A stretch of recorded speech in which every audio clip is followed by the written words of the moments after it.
राधे राधे दोस्तों, आज हम आपको सुनाएंगे एक लाचार पिता और उसकी 5 स्वार्थी बेटियों की कहानी। भाई हो तो ऐसा जिसने निभाया बुढ़ापे में साथ। दोस्तों, अगर आप हमारे चैनल पर नए हैं तो प्लीज़ हमारे चैनल को सब्सक्राइब करें, वीडियो को लाइक करें और शेयर करें। उत्तर प्रदेश के एक शहर में 70 साल के राजा राम नाम के बुजुर्ग रहते थे। वह मिलिट्री से रिटायर थे और उनकी पोस्ट काफ़ी अच्छी थी और उनके जो पत्नी का नाम कांति देवी था। वह अपनी 5 बेटियों और पत्नी के साथ रहते थे।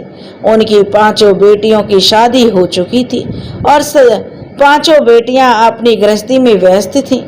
उनकी 2 बेटियों का ससुराल उत्तर प्रदेश के आगरा शहर में ही था, जिनका आना जाना राजा राम के यहाँ लगा रहता था, और बाकी 3 बेटियों का ससुराल आगरा शहर से बाहर था। उनका अपने मायके में आना साल के साल ही होता था। सभी लोग जो अपनी जिंदगी में खुश थे। राजा राम और उनकी पत्नी कांति देवी अपना जीवन यापन जो राजा राम की पेंशन से ही करते थे, और राजा राम अपनी पेंशन से जो इतनी उनके लिए पर्याप्त थी कि दोनों का जीवन अच्छे से गुजर रहा था। उन दोनों को किसी भी प्रकार की कोई तकलीफ नहीं थी। दोनों ही पति पत्नी अपनी अपनी जिंदगी एक दूसरे के साथ अच्छे से बिता रहे थे। सब कुछ अच्छा चल रहा था, पर कहते हैं ना कि वक्त के आगे किसका जोर चला है। एक दिन अचानक ही राजा राम की पत्नी कांति देवी जी का रात को सोते सोते ही स्वर्गवास हो गया। राजा राम के बुढ़ापे का सहारा अचानक ही छूट गया और इस बुढ़ापे में राजा राम जी बिल्कुल अकेले रह गए। कांति देवी के गुजर जाने के बाद उनकी सभी बेटियों को अपने पिता की चिंता सताने लगी, और इस भरे संसार में अब राजा राम अकेले कैसे रहेंगे। उनके खाने पीने, उनकी दवा दारू और उनका कौन ध्यान रखेगा।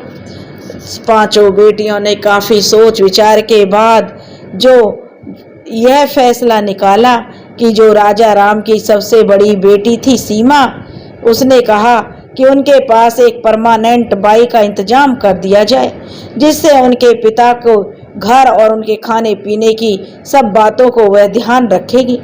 सभी लोगों ने उसकी बात सही मानी और 2-4 दिनों के अंदर ही राजा राम के लिए घर के काम करने के लिए एक बाई का इंतजाम कर दिया गया।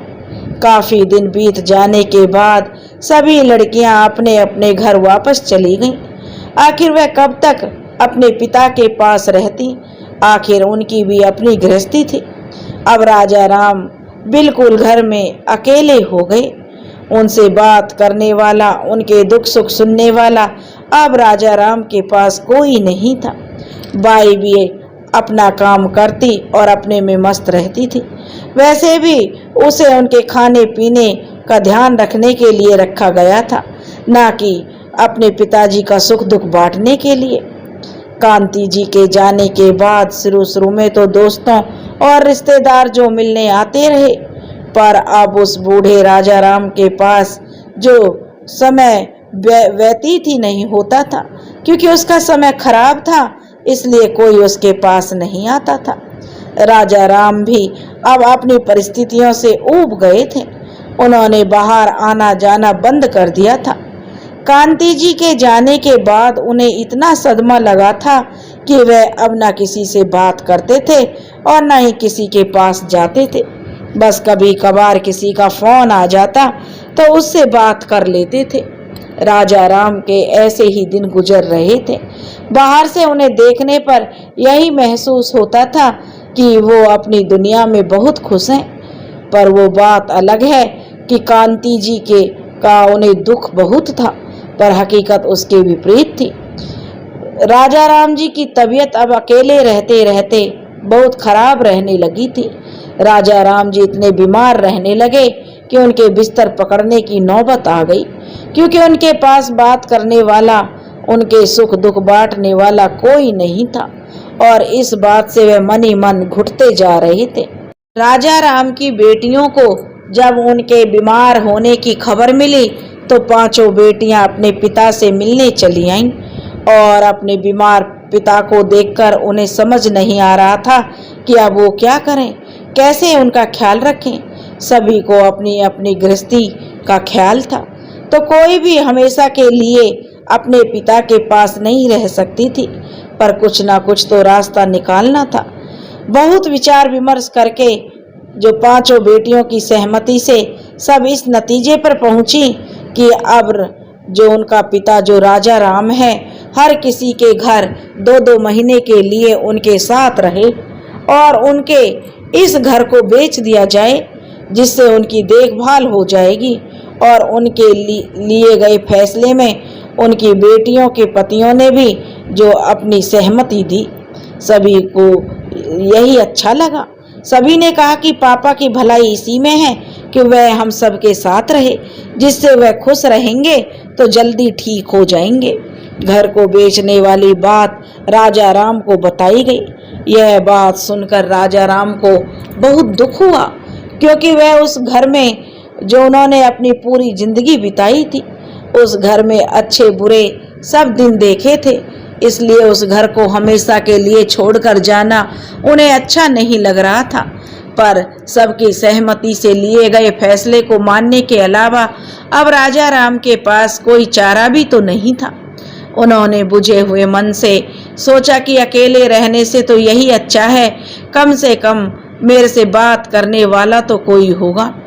राजा राम का जो अपना बरसों पुराना घर जिसमें उन्होंने अपनी पूरी जिंदगी काटी थी, उसे आनन फानन में बेच दिया गया। उनकी सहमति ली गई, पर बहुत ही बेमन से उन्होंने उस घर को बेचने की हामी भरी। उस घर को बेचने के बाद राजा राम की सबसे बड़ी बेटी सीमा ने जो राजा राम को अपने साथ चलने को कहा, और राजा राम भी जो बड़ी बेटी के साथ जाने के लिए खुशी खुशी तैयार हो गए।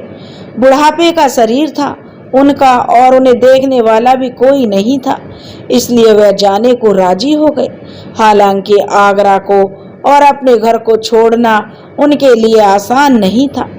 सीमा का घर 2 महीने गुजारने के बाद राजा राम उससे छोटी बेटी अंजू के घर जाने वाले थे, और ऐसे ही करके एक एक करके जो बेटियों का नंबर आ रहा था, एक एक बेटी का नंबर उसके पैदा होने के हिसाब से आने वाला था, और बाकी बचे 2 महीने वे अन्य दोस्तों और रिश्तेदारों के यहाँ बिताने वाले थे, क्योंकि साल तो 12 महीने का होता है ना, और कोई भी ज्यादा दिन रखने के लिए अपने पिता को राजी नहीं थी।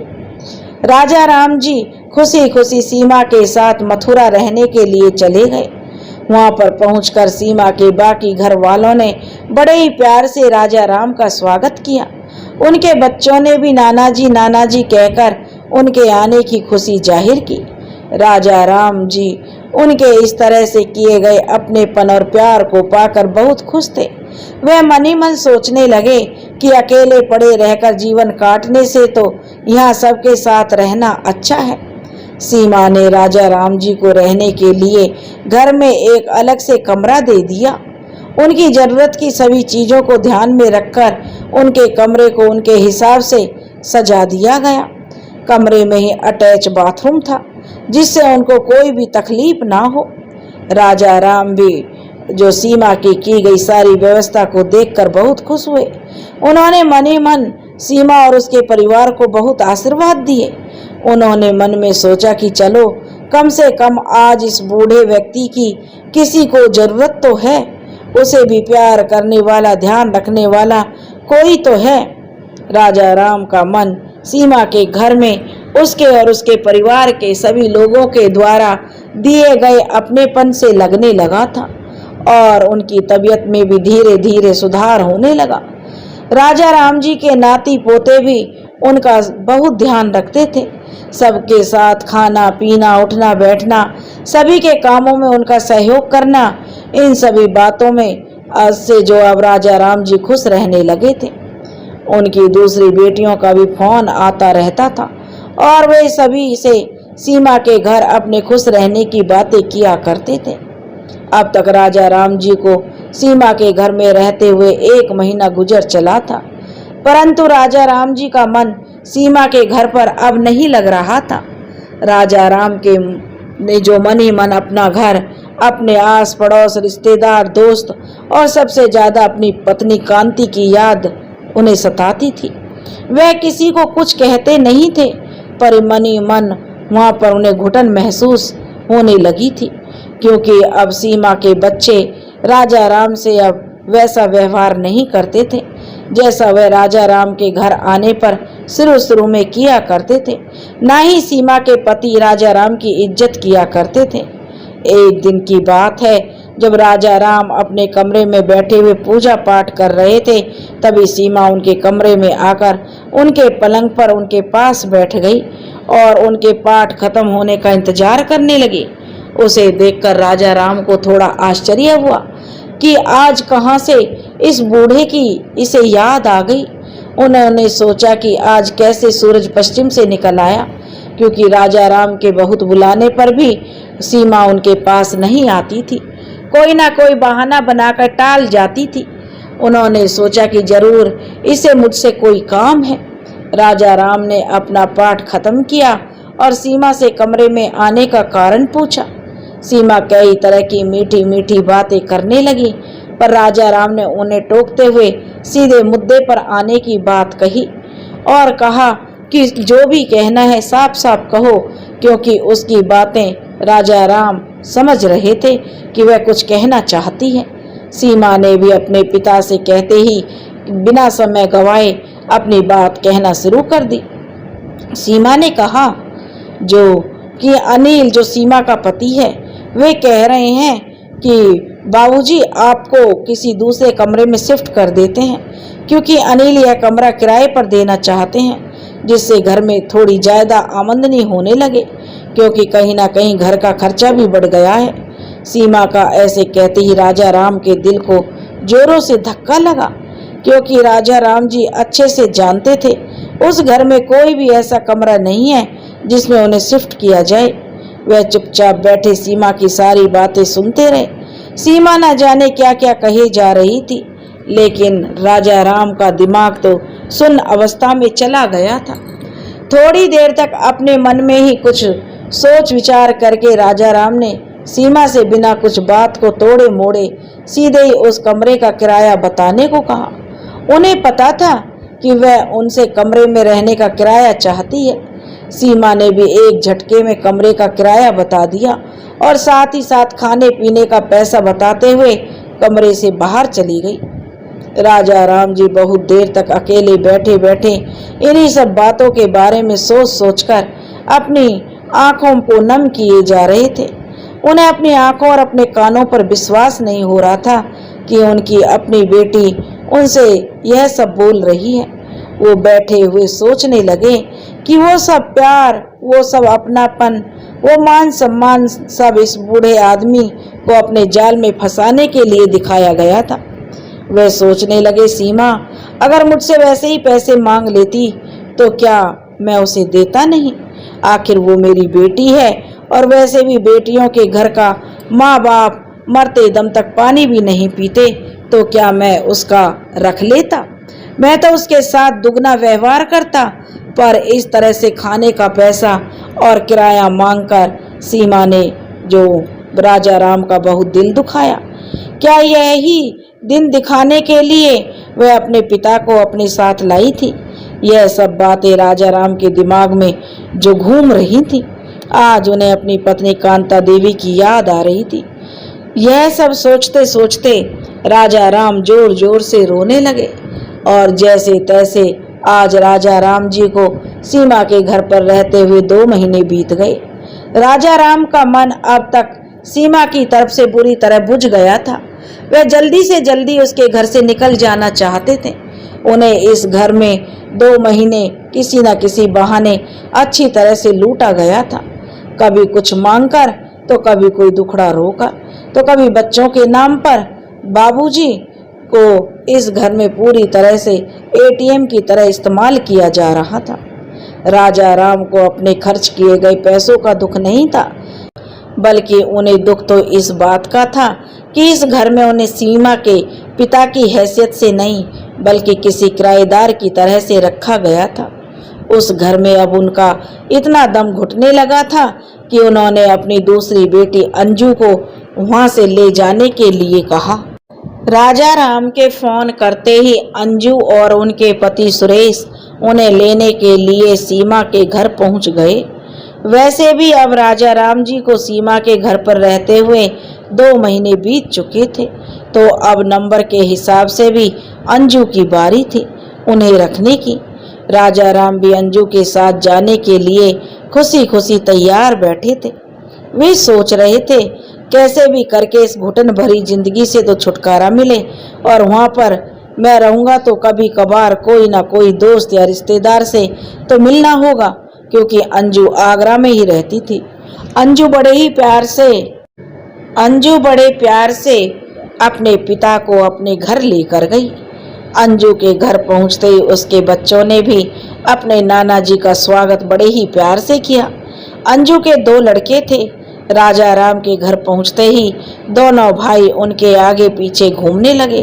दोनों ही नाना जी के घर आने से बहुत खुश थे। अंजू ने भी राजा राम को एक अलग से कमरा दिया और उस कमरे में उनकी पूरी सुविधा का ध्यान रखा गया। उनकी जरूरत का एक एक सामान उनके कमरे में रखा गया और वह कमरा भी अटैच बाथरूम वाला था। राजा राम ने सब उसी तरह से उन चीजों और इंतजामों को देखा जो सीमा के घर पर उन्हें दिया गया था, लेकिन वे ना चाहते हुए भी अपनी बेटी का दिल नहीं दुखाना चाहते थे। पर कहते हैं ना, दूध का जला छाछ भी फूंक फूंक कर पीता है। उस राजा राम ने उस कमरे का किराया पूछा।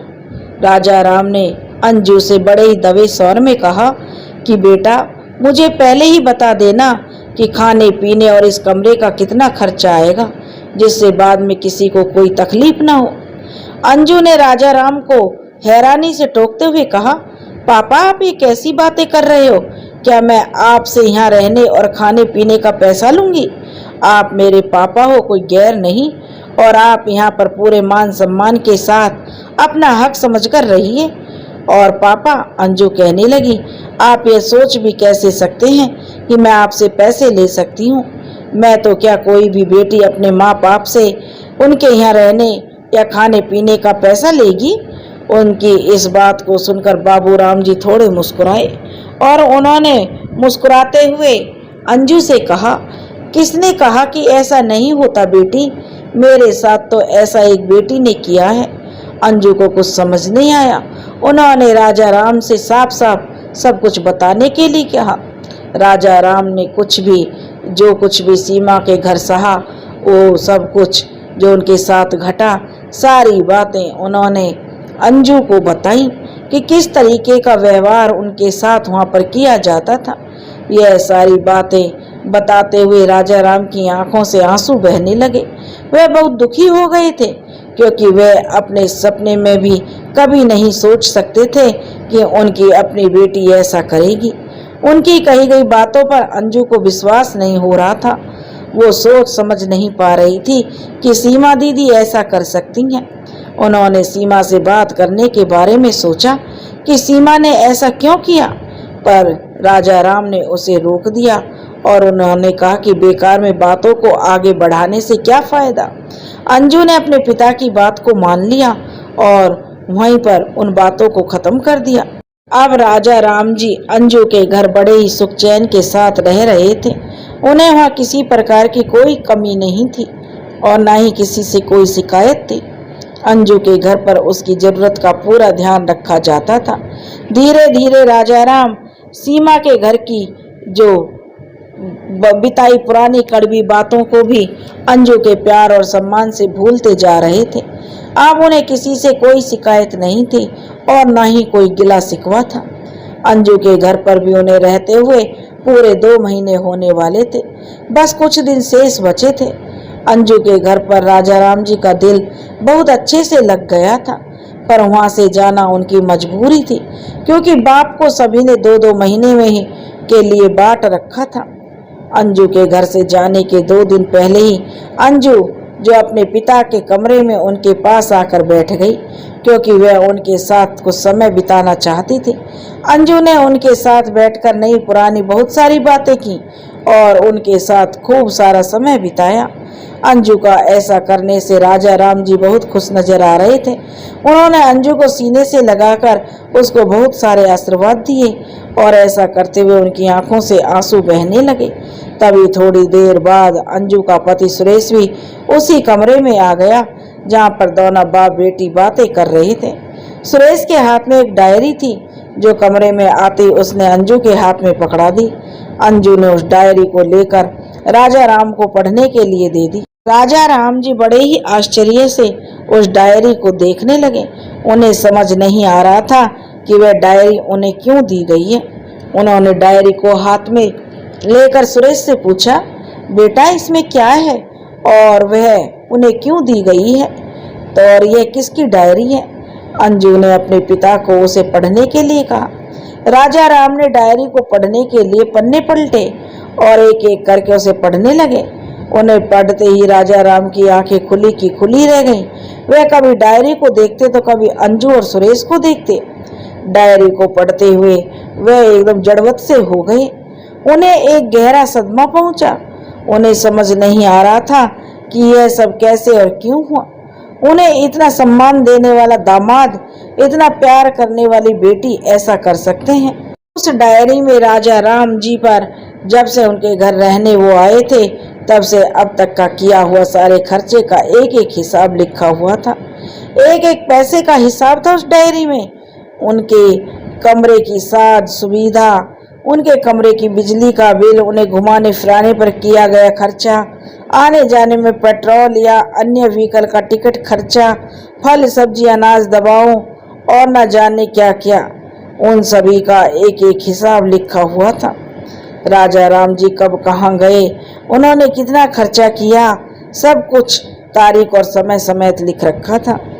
यह सब पढ़कर राजा राम जी के दिल को बहुत ज्यादा दुख हुआ। वह समझ नहीं पा रहे थे कि उनके साथ सब ऐसा क्यों कर रहे हैं।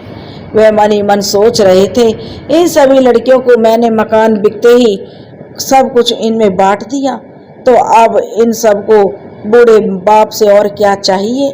वह अपने आप को और अपने कर्मों को कोस रहे थे। राजा राम की आंखों से थर थर आंसू बहने लगे। अपनी आंखों को पोंछते हुए उन्होंने अंजू से कहा कि बेटी, मैं तो समझ रहा था यह सब प्यार अपनापन सब इस बूढ़े बाप के लिए है, पर मैं गलत था बेटी। यह सब बाप के लिए नहीं, उनके पैसों के लिए था।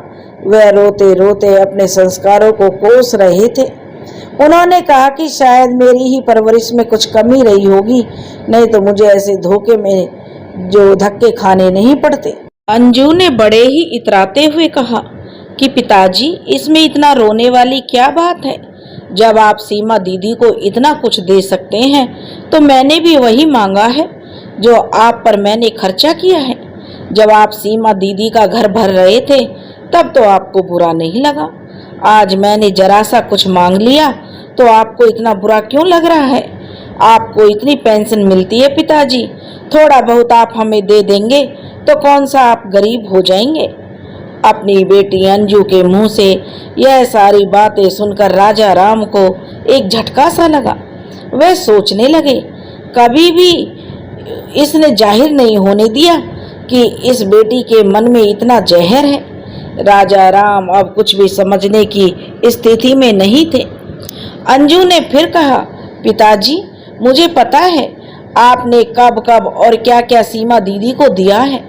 उनके बच्चों की कॉलेज की फीस, उन्हें नई मोटरसाइकिल, सीमा दीदी को सोने की अंगूठी बनवा कर दी और मुझे देने में आपको परेशानी है। राजा राम जी अपनी आंखों और कानों पर विश्वास नहीं कर पा रहे थे कि कैसे दोनों बहनों ने मिलकर बाप को लूटने की साजिश रची है। दोनों ने एक दूसरे को बताया कि कैसे लूटा जा सकता है। राजा राम अब सोचने और समझने की शक्ति खो चुके थे। उनके मन में एक के बाद एक जख्म बनते जा रहे थे। यह सब बातें बोलकर और राजा राम के हाथ में चेक पकड़ाकर अंजू और सुरेश कमरे से बाहर चले गए। राजा राम जी को आज अपनी पत्नी शांति की बहुत याद आ रही थी।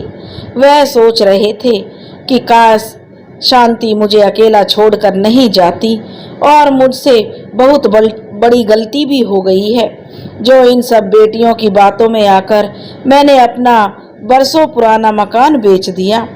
अब राजा राम जी का मन सभी बच्चियों से हट गया था। वह अब किसी के पास नहीं जाना चाहते थे, क्योंकि वह समझ गए थे कि किसी को भी अपने पिता की जरूरत नहीं है। सभी को बाप की हर महीने आ रही पेंशन चाहिए, सभी को उनके पैसे दिखाई दे रहे हैं, सभी की आपस में होड़ है कि कौन किससे ज्यादा हड़प ले। उनका बूढ़ा बाप जिए या मरे, उससे किसी को कोई मतलब नहीं है। राजा राम सोच रहे थे कि सीमा के घर धोखा खाने के बाद भी मैंने उसे माफ कर दिया था, वो भी अंजू के दिए अपनेपन और प्यार की वजह से। उन्हें लगा था कि उनकी बेटी में कोई कमी नहीं होगी, वह तो किसी दबाव में आकर उसने यह सब किया होगा।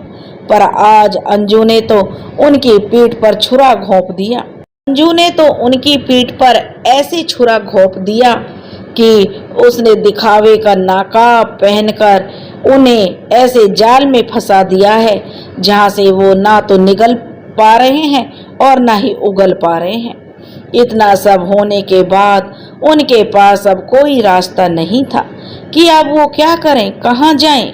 वह सोचने लगे कि अब तो यह जीवन किसी काम का नहीं है, उनकी किसी को कोई जरूरत नहीं है। वह आज बहुत दुखी थे। वह यह सारी बातें अपने मन में सोचे जा रहे थे। अब राजा राम को अंजू के घर रहते हुए 2 महीने पूरे हो गए थे, और उनकी जो उससे छोटी बेटी निधि को राजा राम जी को अपने साथ ले जाने के लिए अंजू ने अपनी छोटी बहन को फोन कर दिया था। अंजू के फोन करते ही राजा राम के तीसरे नंबर की बेटी और उनके पति कमल दूसरे ही दिन सुबह सुबह राजा राम को लेने अंजू के घर पहुंच गए। राजा राम जी अब निधि के साथ नहीं जाना चाहते थे, पर चाहते हुए भी वे ऐसा नहीं कर पाए, क्योंकि उनके पास रहने का कोई दूसरा इंतजाम नहीं था। उन्होंने बेमन से निधि के साथ जाने के लिए हामी भरी। वे अच्छे से जानते थे कि निधि को भी अपने बूढ़े बाप से कोई मतलब नहीं है। बाप के नाम आ रही हर महीने की 42,000 रुपए की पेंशन की सबको जरूरत है। उन सब बेटियों के लिए बाप उनकी साइड इनकम था, जिसे बस जरा से दिखावे से ही कमाया जा सकता था। यह सारी बातें राजा राम जी के दिमाग में चल रही थी। सब कुछ जानकर भी वह कुछ करने के लायक नहीं थे। निधि के घर रहने के लिए वह अपना सामान लेकर तैयार हो गए। वे निधि गुड़गांव में रहती थी। वे लोग कुछ घंटों का सफर तय करके गुड़गांव पहुंच गए। राजा राम जी ने मन में सोचा कि चलो एक बार फिर से अपने आप को लुटवाने के लिए तैयार हो जाओ। सभी के घर की तरह निधि के घर में भी उनका बहुत अच्छे से स्वागत किया गया। इस घर में भी राजा राम जी को बाथरूम अटैच वाला कमरा दिया गया, सभी साज सुविधाओं के साथ। और हाँ, यहाँ पर एक चीज ज्यादा दी गई, वो था उनका नौकर नरेश। नरेश को जो राजा राम जी की सेवा के लिए रखा गया था। हालांकि राजा राम जी यह भली भांति जानते थे कि उनकी तनख्वाह उन्हीं से वसूली जाएगी, पर सब कुछ जानते हुए उन्हें यह तसल्ली थी कि कम से कम उनसे बात करने के लिए कोई तो उनके पास होगा। राजा राम जी अपना मन मारकर वहां पर रहने के लिए तैयार हो गए। राजा राम जी के कुछ दिन तो निधि के घर अच्छे से गुजरे, परंतु धीरे धीरे सभी के चेहरे सामने आने लगे। शुरू में तो नरेश उनके साथ रहता, उनसे बातें करता। कभी कभार वह घर से बाहर टहलने के लिए जाते तो नरेश उनके साथ ही रहता। राजा राम भी नरेश को अपना अच्छा साथी मानने लगे थे। उन्हें लगता था कम से कम इस घर में उसके साथ तो अपने दुख साझा वह कर ही सकते हैं। पर निधि और कमल धीरे धीरे करके नरेश को राजा राम जी से अलग करते गए। वह अब राजा राम जी के साथ काम और उनके घर के काम ज्यादा किया करता था। राजा राम जी के पास तो वह अब सिर्फ नाम के लिए दिखाई देता था।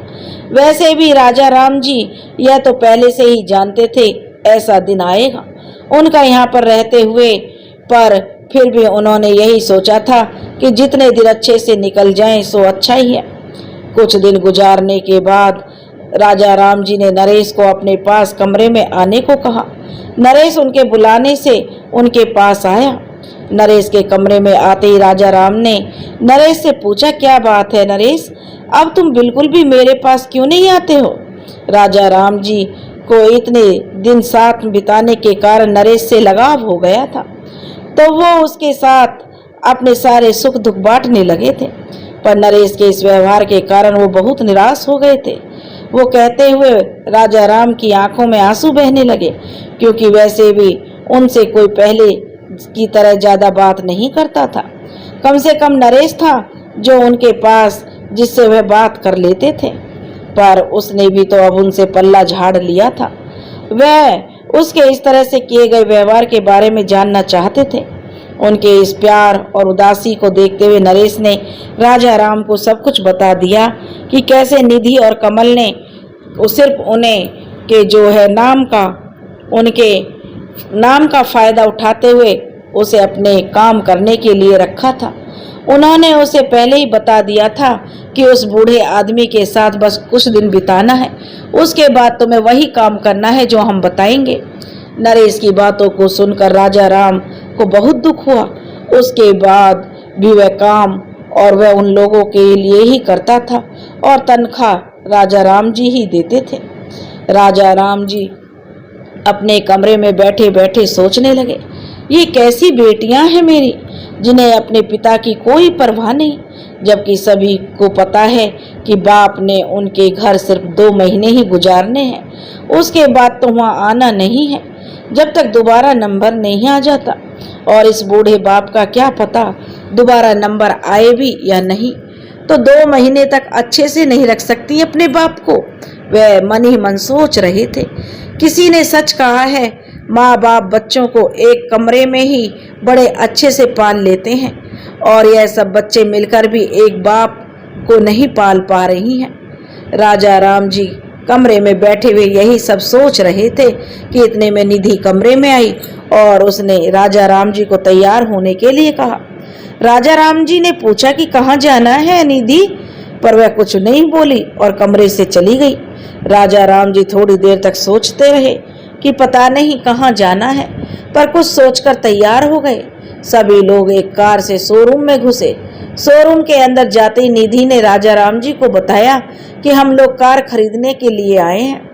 राजा राम जी और सभी अंदर जाकर कार पसंद करने लगे। निधि के पति कमल और उनका बेटा कार पसंद कर रहे थे। तभी निधि ने राजा राम जी आकर कार के पैसे देने को कहा। राजा राम जी उसकी बात को समझ नहीं पाए कि वह क्या कह रही है। राजा राम जी उसे हैरानी से देखने लगे। निधि ने राजा राम जी को बोला, पापा यह कार तो आप ही हमें गिफ्ट कर रहे हैं, क्या आप हमें एक कार तक नहीं दिलवा सकते? राजा राम जी उस शोरूम के अंदर कोई हंगामा खड़ा नहीं करना चाहते थे। वे बिना कुछ बोले शोरूम से बाहर निकल आए।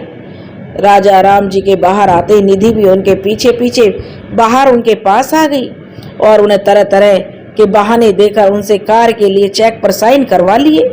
राजा राम जी चाहते हुए भी कुछ नहीं कर पाए। निधि तो अपनी दूसरी बहनों से भी ज्यादा चालाक निकली।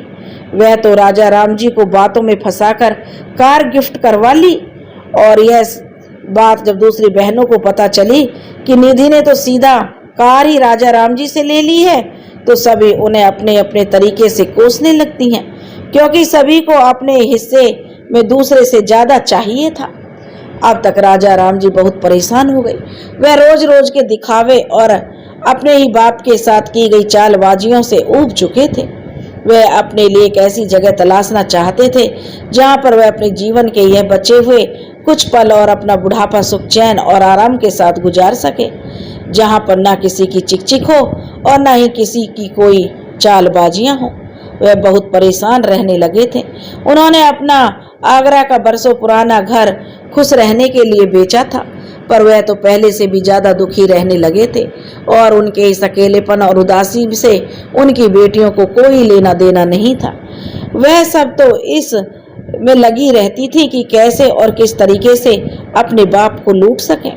राजा राम जी के एक बहुत पुराने दोस्त थे। राजा राम जी ने उन्हें अपनी सारी तकलीफों के बारे में फोन करके बताया। तभी उनके दोस्त ने उन्हें वृद्ध आश्रम में रहने की सलाह दी कि वहां पर तुम्हारे दिन शगुन से बीतेंगे। राजा राम को अपने दोस्त की वृद्ध आश्रम जाने वाली बात सही लगी। उन्होंने सोचा कि जब किसी को मेरी जरूरत नहीं है तो मैं किसी के बारे में क्यों सोचूं। राजा राम जी ने मन में सोचा कि उसकी जिंदगी जैसी चल रही है चलने दो, कम से कम बुढ़ापे के बचे दिन तो मेरे सही से गुजरेंगे। मेरे ही जैसे न जाने कितने लोग मुझे मिलेंगे, दुख सुख बांटने वाला कोई तो होगा। राजा राम जी ने अब सभी की तरफ से मोह जो खत्म कर दिया था। न ही वे अपनी बेटियों से और न ही उनके बच्चों से कोई जुड़ाव कर रहे थे। उन्होंने वृद्ध आश्रम जाने का मन बना लिया था।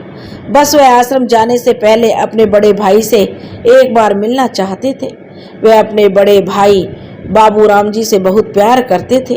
वह उनकी बहुत इज्जत और सम्मान करते थे। इसीलिए वे वृद्ध आश्रम जाने वाली बात उन्हें बताना चाहते थे। राजा राम की पत्नी और उनकी भाभी में कभी भी नहीं बनती थी। इसी वजह से वे दोनों भाई आपस में ज्यादा नहीं मिल पाते थे। पर ऐसा बिल्कुल नहीं था कि इन दोनों भाइयों के न मिलने से आपस में दोनों में जरा भी प्यार कम हुआ हो।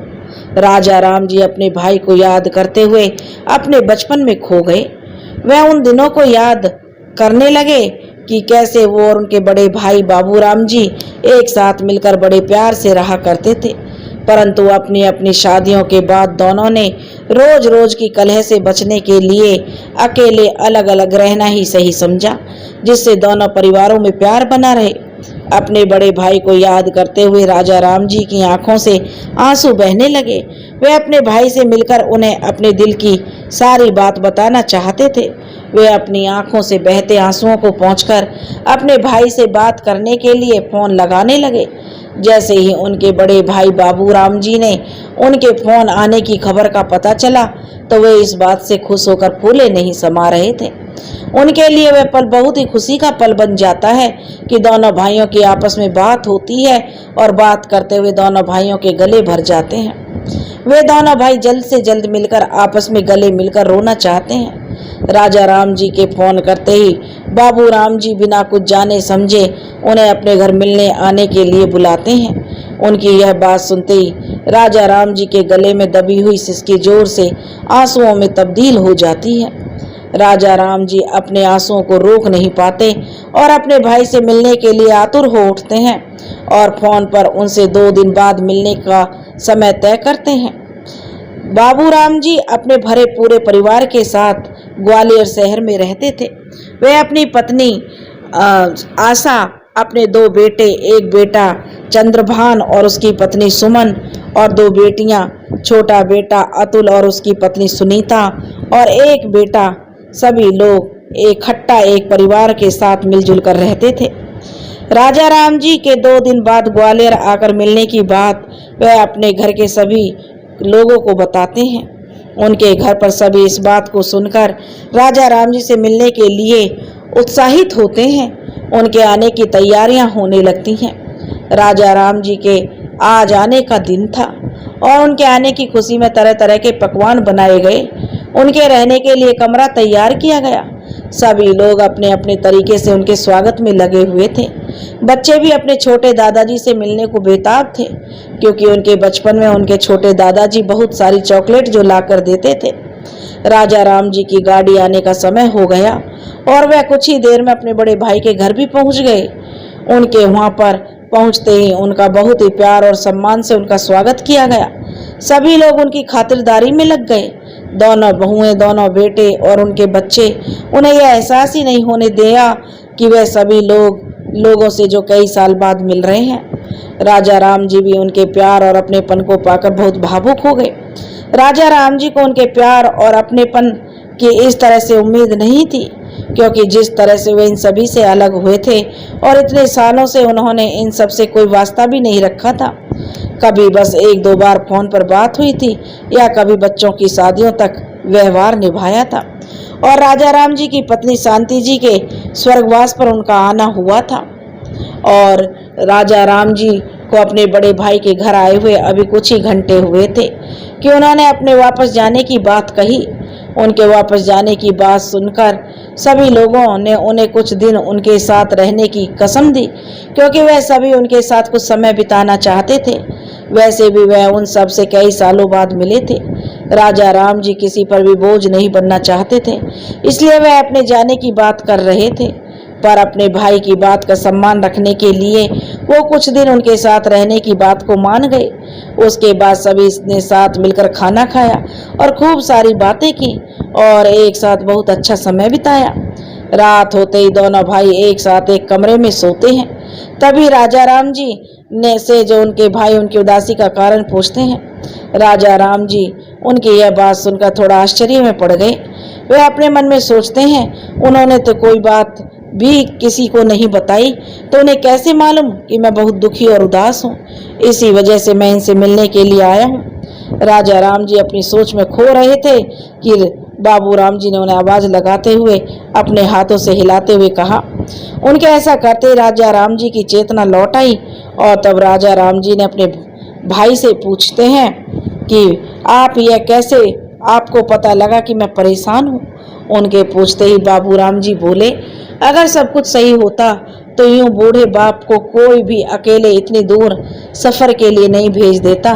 उन्होंने कहा, मैं तुझे अकेला देखकर ही समझ गया था कि कोई बात है, और बाकी बचा हुआ तेरा चेहरा बता रहा है कि तभी राजा राम जी अपने भाई को अपने ऊपर बीत रही सारी परेशानियों को बताना शुरू करते हैं कि कैसे उनकी सारी बेटियों ने उनकी नहीं बल्कि उनके पैसों की आवश्यकता है। राजा राम जी अपनी एक एक बेटी के द्वारा किए गए गलत व्यवहार को विस्तार पूर्वक अपने भाई और भाभी को बताते हैं और यह सब बताते हुए उनकी आंखें नम हो जाती हैं। तब उनके भाई बाबूराम जी और उनकी पत्नी को उनकी बताई हुई बात पर विश्वास करना बड़ा मुश्किल लग रहा था, क्योंकि वे ये समझ नहीं पा रहे थे कैसे कोई बेटियां अपने बाप के साथ ऐसा कर सकती हैं। और उनका यह सोचना लाजमी भी था, क्योंकि कहीं ना कहीं हम सभी ने इस संसार में लड़कों के द्वारा ऐसे व्यवहार को होते देखा या सुना है, पर लड़कियों द्वारा इस तरह के व्यवहार करने के बारे में कभी कोई सोच नहीं पाता। राजा राम जी के साथ ही जो मैं अपने वृद्ध आश्रम में रहने की उन्हें अपनी बात बताई, उन लोगों ने जब यह सुना तो राजा राम जी के भाई बाबूराम जी कहने लगे तो उनकी आंखों में आंसू आ गए। वे अपने भाई की इस हालत को देखकर अपने आंसुओं को रोक नहीं पाए। बाबूराम जी ने अपने भाई को गले लगाते हुए कहा कि राजा राम, मैं अभी मरा नहीं हूँ। मेरे रहते हुए तुम्हें कहीं जाने की ज़रूरत नहीं है, और अगर तुम्हें जाना भी पड़ा तो तुम अकेले नहीं जाओगे मेरे भाई, मैं भी तुम्हारे साथ जाऊँगा। उन्होंने कहा कि अब से तुम हमारे साथ रहोगे, और राजा राम जी ने उनकी बात को सुनकर कहा कि नहीं नहीं भाई साहब, मैं किसी पर बोझ नहीं बनना चाहता। मैं जैसा भी हूँ, जिस हाल में हूँ, ठीक हूँ, आप मेरे लिए परेशान ना हो। बाबूराम जी ने उन्हें टोकते हुए कहा, क्या कहा? तुम मेरे ऊपर बोझ हो सकते हो? तुमने ऐसा सोच भी कैसे लिया? राजा राम जी को अपने भाई की इस बात को सुनकर तसल्ली तो हुई, पर वह मन ही मन सोचने लगे कि यह शायद प्यार में उन्होंने सारी बातें कही हैं। दूसरे दिन राजा राम जी की कही गई सारी बातों को बाबू राम जी ने अपने परिवार के सभी लोगों को बताया। उस समय राजा राम जी अपने कामों में व्यस्त थे। तब राजा राम जी के जो भाई बाबू राम जी सभी को यह बता रहे थे, तो बाबू राम जी की सारी बातें उनकी गैर हाजिरी में यह सब बातें करना चाहते थे, जिससे कि राजा राम जी को अपना अपमान महसूस ना हो। घर के सभी लोगों ने जो बाबू राम जी की सारी बातों को सुनकर राजा राम जी को खुशी खुशी अपनाने की बात कही।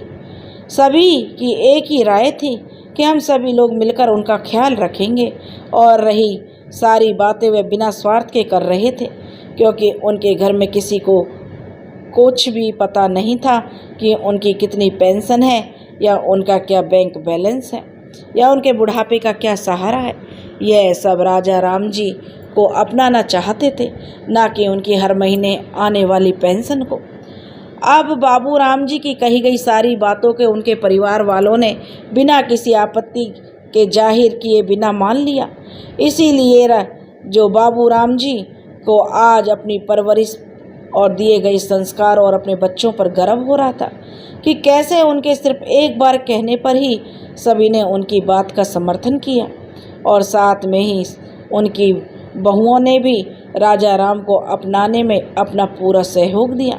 उनके बड़े बेटे चंद्रभान और उनकी पत्नी सुमन ने तो उन्हें रहने के लिए अपना कमरा तक दे दिया। राजा राम जी के बड़े भाई बाबू राम जी बहुत ज़्यादा अमीर व्यक्ति नहीं थे, बस वह सब खुशी खुशी अपनी रोजी रोटी चलाते थे। एक आम आदमी की तरह से ही जो बाबू राम जी का घर था, जिसमें सिर्फ इतनी जगह थी कि उसमें सभी के पास अपना एक एक कमरा था, पर इतना बड़ा घर नहीं था कि राजा राम जी को एक अलग से कमरा दिया जा सके। इसी वजह से बाबू राम जी के बड़े बेटे ने अपना कमरा उन्हें देने के लिए कहा, जिससे राजा राम जी को किसी तरह की कोई परेशानी ना हो। जैसे यह बात राजा राम जी को पता चली, उन्होंने चंद्रभान को ऐसा करने से मना कर दिया। अपने बड़े भाई के साथ ही उनके कमरे में एक चारपाई पर सोना उन्हें उचित समझा। राजा राम जी ने कहा कि उन्हें सिर्फ प्यार की ज़रूरत है, ना कि किसी बड़े से कमरे की। और इस घर में ना कोई अलग से बड़ा कमरा था और ना ही कमरे में अटैच बाथरूम की सुविधा थी। जो था जैसा था सब राजा राम जी के सामने था, पर राजा राम जी के लिए इस घर में प्यार की कोई कमी नहीं थी और ना ही इज्जत और सम्मान की, और साथ ही साथ सभी बड़े और बच्चों के प्रति प्यार था, और वे सब बिना किसी स्वार्थ के। अब राजा राम जी के बड़े भाई बाबू राम जी के घर राजा राम जी को बहुत प्यार और अपनापन मिल रहा था। जब भी कोई कहीं बाहर जाता तो हमेशा उनसे पूछ कर जाता, किसी भी चीज़ की आवश्यकता हो तो बता दें। राजा राम जी को अब इन सभी ने अपने पन से और प्यार की आदत होती जा रही थी। अब उनका मन इन सब में को छोड़कर कहीं जाने का नहीं करता था। राजा राम जी को हमेशा यह डर सताया करता कि आखिर वह कब तक अपने भाई के घर में रहेंगे, एक ना एक दिन तो जाना ही पड़ेगा। बस यह सोचकर तसल्ली करते कि जितने भी दिन यहाँ हैं तो खुश होकर अपने दिन काटें। बाबू राम जी के घर में सुविधाओं की कमी थी, पर कभी भी किसी ने उन्हें किसी चीज़ की कोई भी कमी नहीं होने दी। सभी लोग, चाहे बच्चे हों या बड़े, सभी उनकी सेवा में हाजिर रहते थे। बाबू राम जी के घर पैसों की कमी होने के बावजूद भी कभी भी किसी ने राजा राम जी से एक भी पैसा खर्च करने को नहीं कहा। राजा राम जी जो अब जब भी पैसे देने की बात करते, घर के लोग उनसे नाराज हो जाते, क्योंकि सभी लोगों के लिए वो उनके घर का हिस्सा थे। अब राजा राम जी को अपने भाई के घर रहते हुए पूरे 4 महीने हो चुके थे और किसी ने भी अभी तक उनसे ना ही कोई पैसा खर्च करवाया था और ना ही कभी कोई उम्मीद जताई थी। इस घर में उन्हें पूरा मान सम्मान, प्यार, अपनापन सब कुछ मिल रहा था, वो भी बिना किसी स्वार्थ और शर्त के। राजा राम जी अपने कमरे में बैठे बैठे सोच रहे थे, इस जगह अभी मेरे बच्चे होते तो कब का मुझे नोच नोच कर खा गए होते।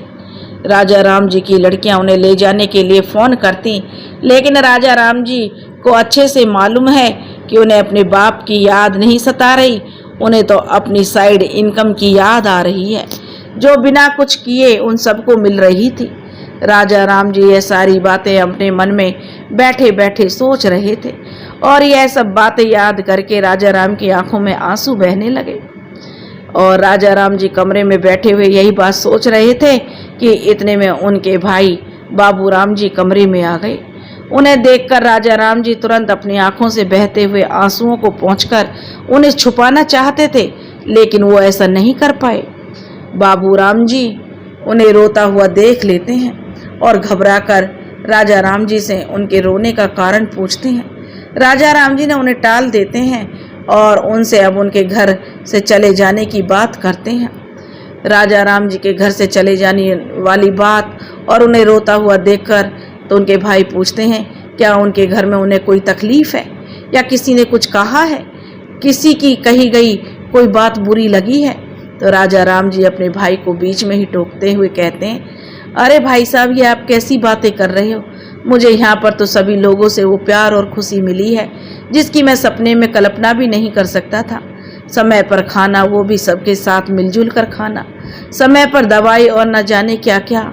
और तो और इस बात का ख्याल तो मैं कब से अपने मन से निकाल चुका हूँ कि कोई अपनी ज़िंदगी के फैसलों में मेरी राय लेगा।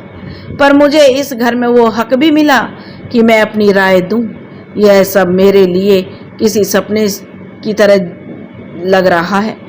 और राजा राम जी कहने लगे, तो मैं तो कब का अपने बच्चों के किए गए व्यवहार के कारण अपनी ज़िंदगी से हार गया था भाई साहब, पर यहाँ पर आप सभी के साथ ने मुझे जीने की उम्मीद जगाई है। पर अब मुझे इन सब से डर लगने लगा है कि अगर मुझे इन सब की आदत पड़ गई तो मैं अपने बाकी के दिन कैसे काटूंगा, क्योंकि मैं अब और ज़्यादा आप सभी पर बोझ नहीं बनना चाहता। राजा राम जी यह सब कहने के बाद जो उनके भाई बाबू राम जी ने कहा, अच्छा राजा राम, तुम अब कहीं नहीं जा रहे हो।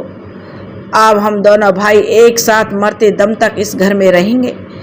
तुम अब मेरे घर का हिस्सा हो राजा राम।